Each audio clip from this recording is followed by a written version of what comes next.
Olá, pessoal. Boa tarde. Aqui é o professor Clayton.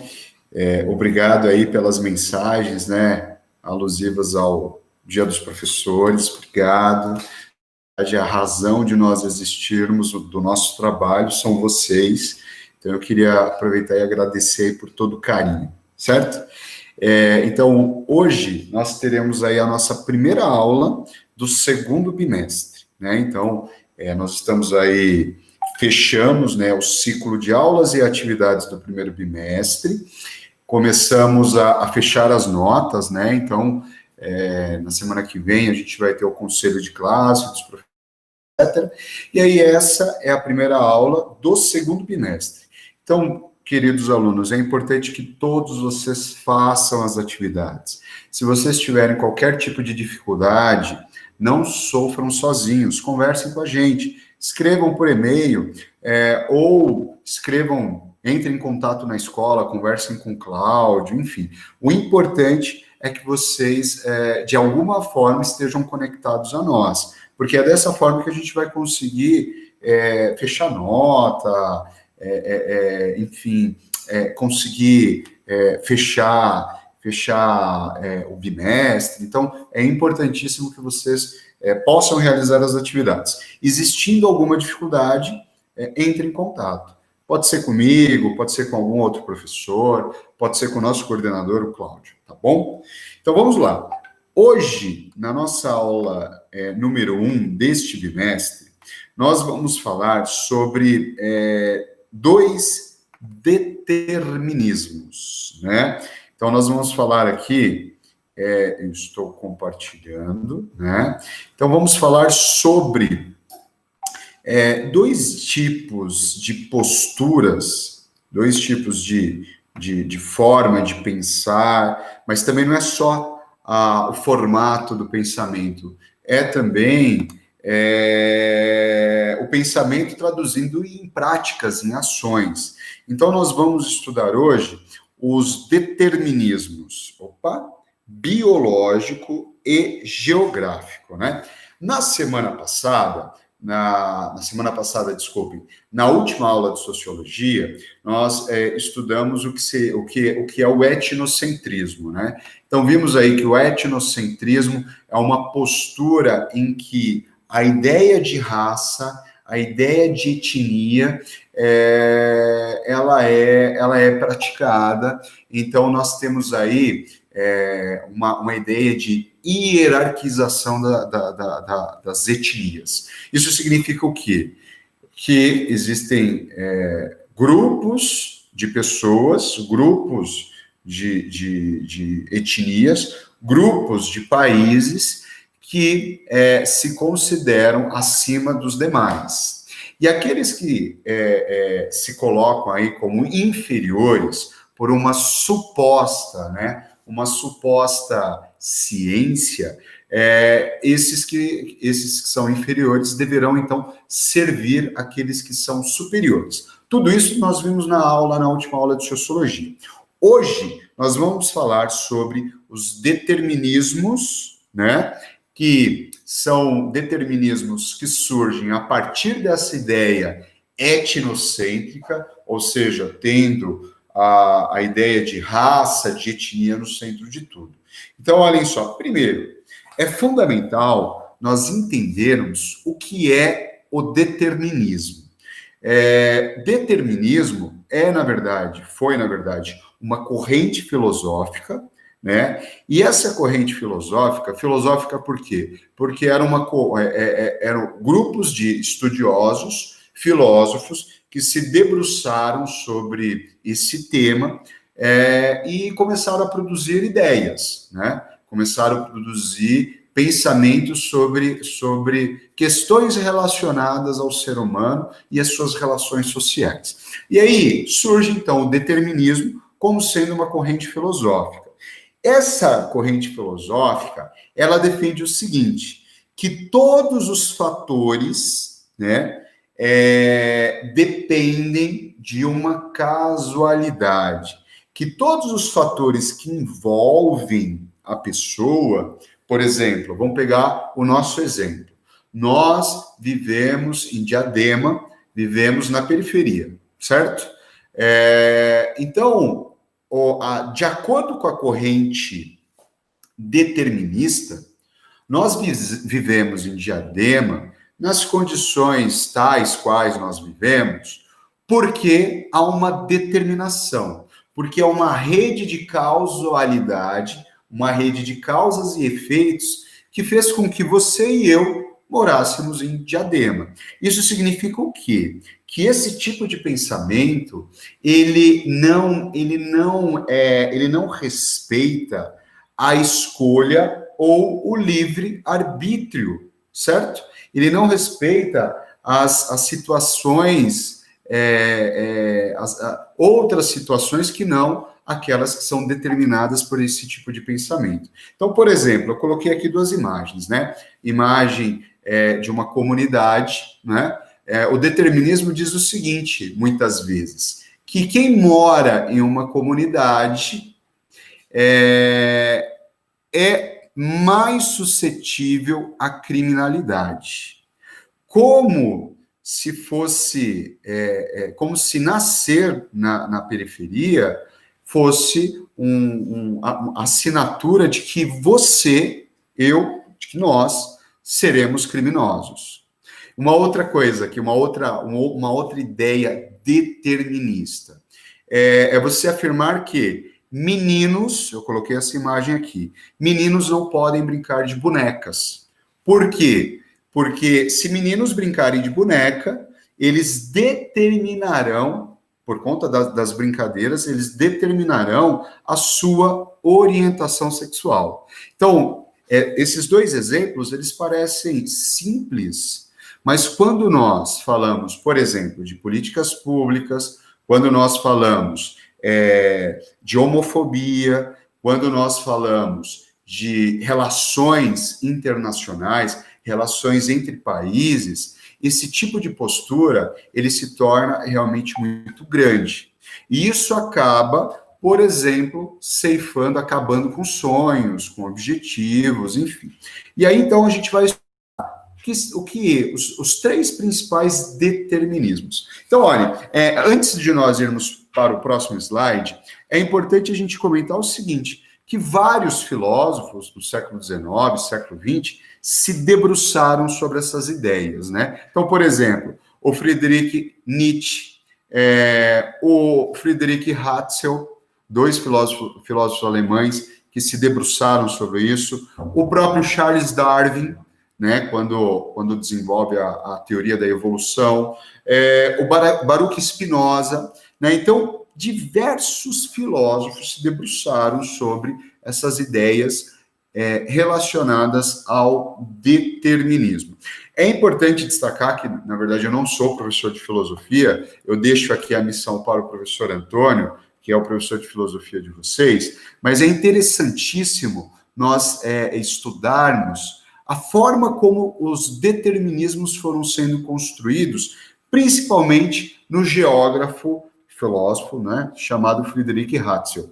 É bem interessante. E aí tem um outro filósofo, Jean-Paul Sartre, que é um filósofo francês, contemporâneo, tal, que é um filósofo maravilhoso, que fica a dica para vocês estudarem, Sartre. Se vocês digitarem Sartre, vocês pegarão aí vários pensamentos dele. Ele diz o seguinte, né, o Jean-Paul Sartre, ele era um defensor apaixonado da liberdade humana. Você não precisa ser feliz, você não será feliz, né, para o Paul Sartre, você nunca será feliz se você tiver as amarras que impedem de você ser livre, de você pensar de forma autônoma, de você viver de forma autônoma. Então, o Sartre, ele fala, né, que a liberdade, dentro da liberdade, não cabem determinismos. Se você quer uma vida livre, uma vida de realizações, né, uma vida de sonhos concretizados, você tem que ser livre.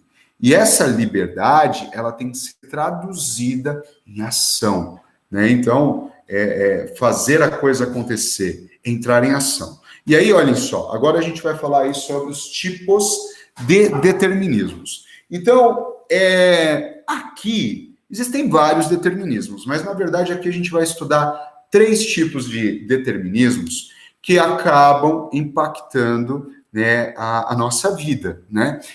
Que acabam influenciando, por exemplo, como o Brasil está, que acaba influenciando e resulta em como o mundo está organizado. Então, nós vamos falar sobre determinismo biológico, determinismo geográfico e determinismo social. O que o determinismo biológico diz, galera? Ele vai afirmar o seguinte, que o determinismo biológico vai afirmar o seguinte, que tudo depende da constituição biológica das pessoas. Tudo depende dos genes, ou seja, da genética. Então, por exemplo, existe... A gente vai falar um pouquinho melhor no próximo slide, mas, por exemplo, é muito comum nós afirmarmos algumas coisas, associarmos, né, de forma preconceituosa, algumas referências. Por exemplo, quem nunca ouviu, né, alguém dizer, ele é japonês, ele é inteligente. Isso é determinismo biológico. Por quê? Todo japonês é inteligente? Não. Ou afirmar, todo estadunidense, norte-americano, é empreendedor. Todo norte-americano é empreendedor? Está no sangue. Ou pior, né? Que a gente tem ouvido, né, muito, a corrupção está no sangue do brasileiro. Isso é verdade? Claro que não. É uma minoria. É uma minoria aí que é corrupta, que é bandida, né? A grande parcela da população brasileira trabalha e paga muito imposto. Então, na verdade, o determinismo biológico é quando você afirma que alguém é daquela forma, ou que um grupo social é daquela forma, porque está na genética. A pessoa nasceu daquele jeito, ela não vai mudar. Isso é preconceito, certo? Isso a gente vai ver que em escala mundial, isso acabou determinando a escravidão de um povo. A gente vai entender que povo foi esse. Aí o determinismo geográfico. O determinismo geográfico vai afirmar o seguinte, que o meio ambiente determina o comportamento das pessoas. Então surgirá, o próprio Hatzel, né? Esse filósofo que vai se debruçar sobre justamente a geografia, enfim. O Hatzel afirmava que a geografia, o meio ambiente, determinava quem eram as pessoas. Então, a ideia, a postura, né, do determinismo geográfico vai afirmar o seguinte, aquela pessoa é daquele jeito porque ela mora lá, porque ela sofre os efeitos da geografia, do clima, do ambiente. Né? Então, por exemplo, é muito comum a gente afirmar, é muito comum nós ouvirmos, tá? Isso é um baita de um preconceito, e eu gostaria que você, aluno, não repetisse isso, né? E se você ouvir, você oriente. É muito comum a gente escutar do tipo assim, o baiano é preguiçoso, carioca é malandro, o paulista é trabalhador. Isso é verdade, gente? Todo paulista é trabalhador? Ninguém sente preguiça aqui em São Paulo? Balela. Todo baiano é preguiçoso? Balela. Balela isso. Todo mineiro munheca, mão de vaca. Tudo isso dando exemplos, na verdade, simples, né? Do cotidiano diário da nossa vida. Mas isso é uma postura preconceituosa e é considerada um determinismo. Por quê? Você determina que aquele conjunto de pessoas é daquele jeito porque vive naquele lugar. Então, isso é determinismo geográfico, tá? E aí, o outro e último, que nós vamos dar uma olhadinha daqui a pouco com mais, né, com mais detalhes, é o determinismo social. O que viria a ser esse determinismo social? Você acredita, né, que aquela pessoa ou aquelas pessoas, por viverem determinadas relações sociais, elas têm determinadas ações ou terão, pior, determinado futuro. O futuro é pré-definido porque elas estão inseridas dentro de uma determinada classe social, dentro de um determinado local, né, dentro de um determinado ambiente. Então, por exemplo, uma criança que vive num ambiente violento se tornará uma pessoa violenta. Uma criança ou um jovem que vive na periferia, ele se tornará um bandido, ele vai se tornar um traficante de drogas, enfim.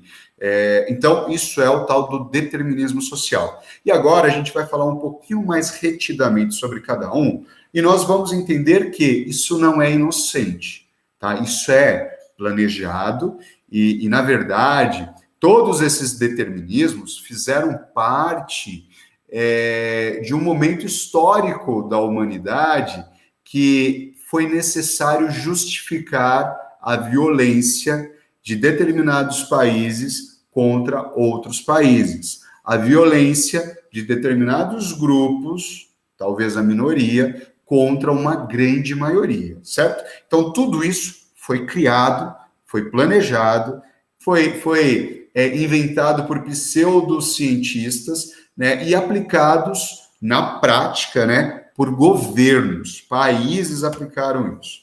Então, olhem só, galera, o determinismo biológico, falando mais retidamente.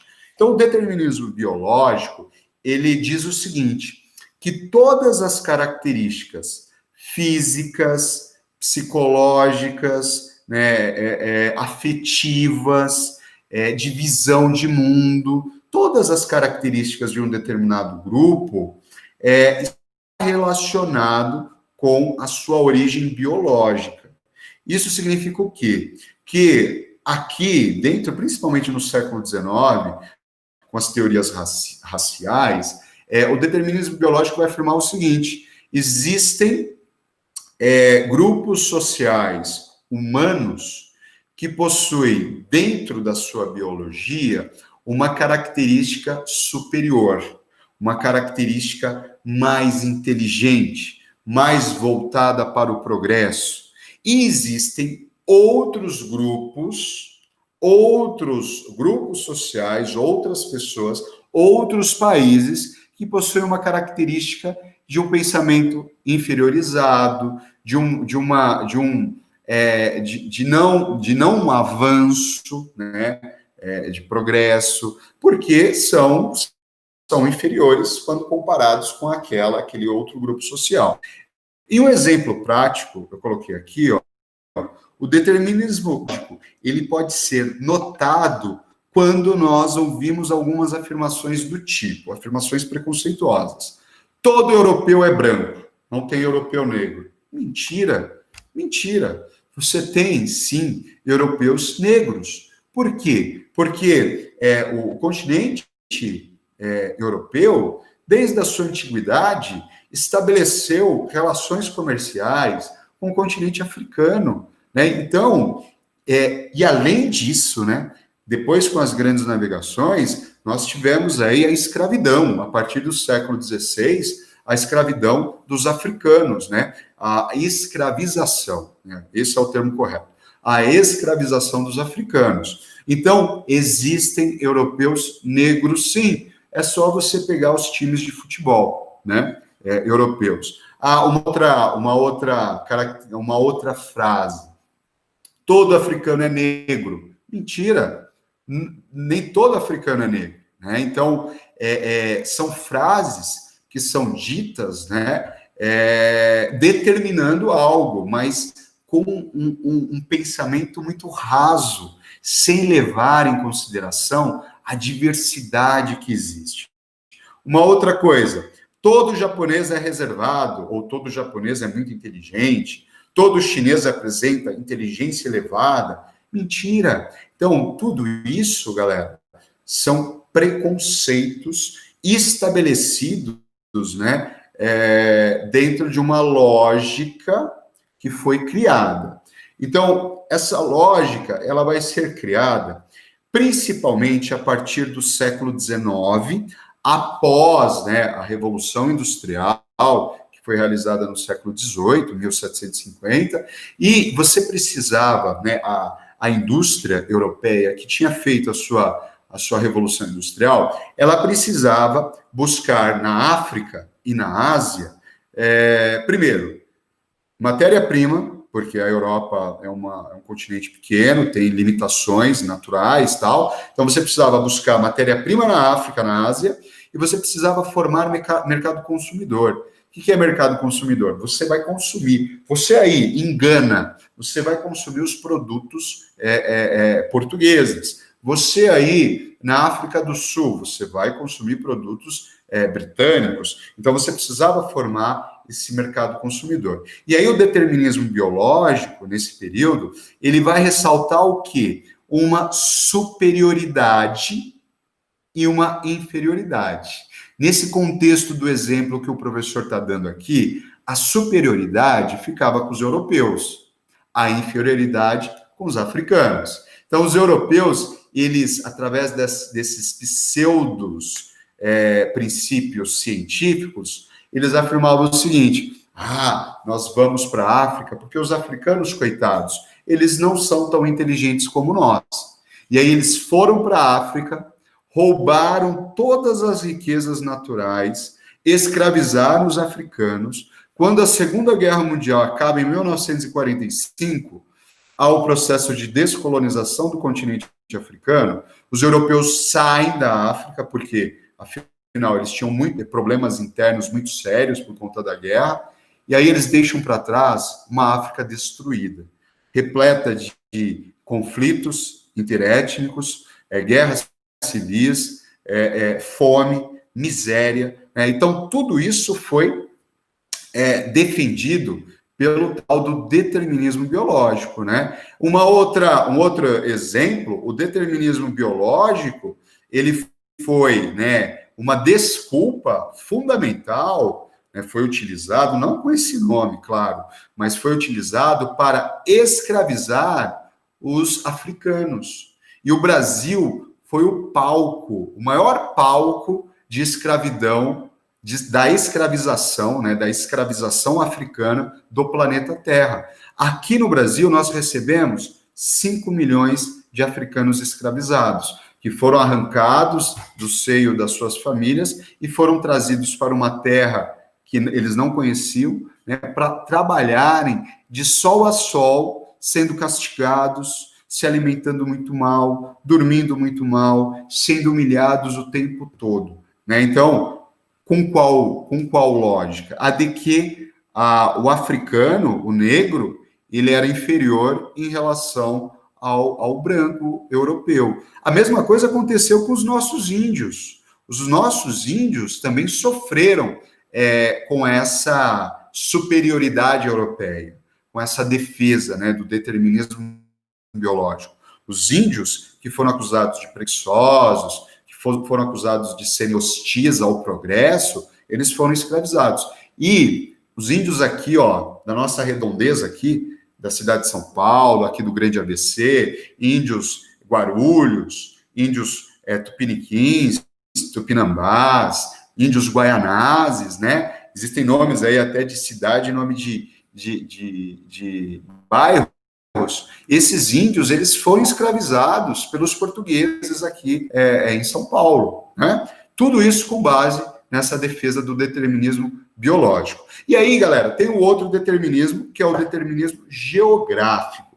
O determinismo geográfico, ele vai afirmar o seguinte, ele vai dizer, só deixa eu ver aqui o nosso tempo, ele vai dizer o seguinte, a geografia, ela determina, né, o ambiente, determina os padrões da cultura humana, né? Então, o clima determina quem é aquele povo. Então, foi muito difundido uma falsa ideia que dizia o seguinte: todas aquelas áreas, todos aqueles países que estão abaixo lá dos trópicos de Câncer e de Capricórnio, ou seja, regiões quentes, todas essas regiões, elas são menos desenvolvidas, sabe por quê? Porque são quentes, são regiões tropicais. E qual que é a justificativa disso? Eles afirmavam o seguinte, que essas pessoas que viviam em regiões quentes, elas tinham muita facilidade para acessar alimentos, para acessar frutas, etc. Então, essas pessoas, elas não precisavam trabalhar, elas trabalhavam menos. Já lá, nos países de alta altitude, onde esses países são mais frios, por exemplo, o continente europeu, aquelas pessoas que passavam frio, elas precisavam trabalhar muito mais. E por isso que há essa distinção de progresso. A Europa progrediu muito mais porque era um país, é um continente de clima temperado, de clima frio. A África não houve progresso, por quê? Porque o clima determinou nos africanos a preguiça. A mesma coisa na Ásia, né? Então, aqui uma mãe indiana e a sua filha, preguiçosos. A mesma coisa aqui no Brasil, né? Então, para o conceito de determinismo geográfico, a geografia, o clima, né, o meio ambiente acaba, então, determinando diretamente os povos. Isso é uma inverdade, né? Então, a antropologia, a sociologia têm combatido essa postura, né? Na verdade, é uma interpretação bastante rasa, sem levar em consideração as histórias desses continentes e a relação que esses continentes tiveram com o continente europeu, né? Então, por exemplo, um outro exemplo que eu já comentei, né? O baiano é preguiçoso. Mentira! O paulista é trabalhador. Isso é um absurdo, mentira. Claro que somos todos, né? Paulistas, mineiros, baianos, cearenses, cariocas, todos nós somos trabalhadores. O que não dá para aturar é esse tipo de postura, que vai dizer que alguém é daquele jeito porque mora naquele lugar. Balela, mentira, tá? E por fim, galera, tá acabando, gente. O determinismo social. O determinismo social é a crença, é a postura que afirma o seguinte: o ambiente social, ele influencia a vida dos indivíduos, como se aquele indivíduo ele não tivesse livre-arbítrio, como se aquele indivíduo ele não tivesse escolha. Então você cria uma segregação. Por exemplo, aqui em São Paulo, nós temos uma segregação socioespacial. É claro, claramente, é visível isso, gente. Você tem bairros que são frequentados por pessoas muito ricas, e aí é como se fosse uma ilha, né? Aqui dentro de São Paulo, uma ilha de riquezas. Às vezes a gente, por alguma razão, a gente vai até lá e volta correndo porque não se sente bem. Então são ilhas, né? E aqui você tem aquele lugar, o lugar dos comuns, o lugar onde é comum a eles, e aí você tem a periferia, onde nós moramos, né? Isso é segregação socioespacial. Você tem bairros destinados para pessoas ricas e bairros, a maioria, né, a grande parte da geografia aqui do estado de São Paulo, destinados à população mais pobre. Então, essa postura ela vai afirmar o seguinte, que aquele que vem de um lar violento ou que mora na periferia, muito provavelmente ele se tornará um indivíduo violento, muito provavelmente ele se tornará um bandido. E ele vai afirmar o seguinte, aquele que vem de berço de ouro, esse pratica bondade, esse não precisa praticar crimes de corrupção, não coaduna, não cola, porque se nós pegarmos os maiores criminosos que nós temos no Brasil, não é o criminoso da periferia que está com um fuzil na mão, não é. São criminosos que tiram muita grana por conta de esquemas de corrupção da saúde, né, Nós acabamos de ver aí um senador que foi preso, né, com dinheiro na cueca. Ele não é pobre, certo? É só ver lá a declaração de bens dele, está na casa aí dos milhões. Uma outra coisa,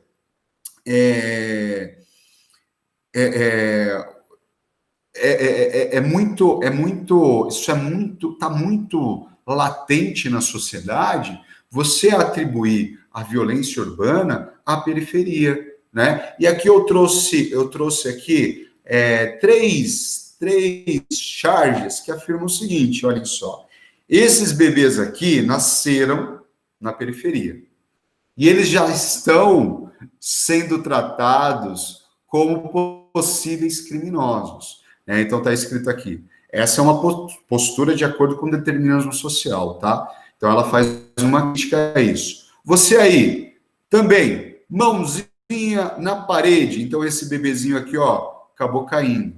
Né? Então, as nossas crianças, elas muitas vezes estão sendo educadas para isso. Né? Nós pais já educamos os nossos filhos.